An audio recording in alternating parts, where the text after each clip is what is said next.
మీరు ఎప్పుడైనా ఇది క్రికెట్ స్టేడియంలో గమనించారా? క్రికెట్ ఆడడానికి కేవలం ఒక పిచ్ సరిపోతుంది. కానీ ఎందుకు క్రికెట్ స్టేడియంలో ఒక పిచ్ కాకుండా మల్టిపుల్ పిచ్చెస్ ఉంటాయి? మినిమం ఏ స్టేడియంలో అయినా 4 పిచ్చెస్ అయితే ఉంటాయి. ఇలా ఏమైనా రూల్ ఉందా ఒక స్టేడియంలో ఇన్ని పిచ్చెస్ ఉండాలి అని? అండ్ అప్పుడప్పుడు కొన్ని స్టేడియంస్ లో బౌండరీ లైన్ దగ్గర కూడా ఇలాంటి పిచ్చెస్ చూస్తూ ఉంటాము. అసలు ఎందుకని ఇన్ని పిచ్చెస్ ఉంటాయి? ఆ పిచ్చెస్ ని కూడా గ్రాస్ తో కవర్ చేయొచ్చు కదా అనే డౌట్ మీకు వచ్చింది కదా? అయితే కింద కామెంట్ చేసి చెప్పండి మీలో ఈ డౌట్ ఎంతమందికి వచ్చిందో.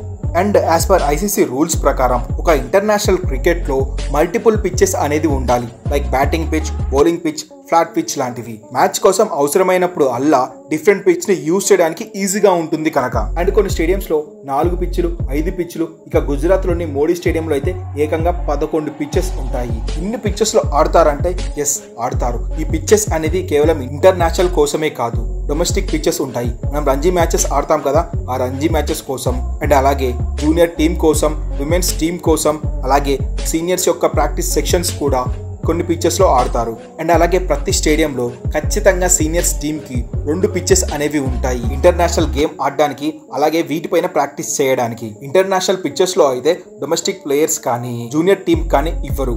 అండ్ అలాగే ఒక పిచ్ పైన ఏ మ్యాచ్ ఆడాలి అన్న దానిది ఆ క్రికెట్ యొక్క స్టేట్ బోర్డ్, అలాగే ఆ పిచ్ యొక్క క్యూరేటర్, బీసీసీఐ పైన డిపెండ్ అయ్యి ఉంటుంది. అందుకే స్టేడియంలో ఇన్ని పిచ్చెస్ ఉంటాయి. ఇన్ని పిచ్చెస్ ఉన్న ఏ కేటగిరీకి ఆ కేటగిరీని పిచ్చెస్ ని యూజ్ చేయడం జరుగుతుంది జనరల్ గా. గైస్ మరి మీకు ఇప్పుడు అర్థమైంది అనుకుంటా.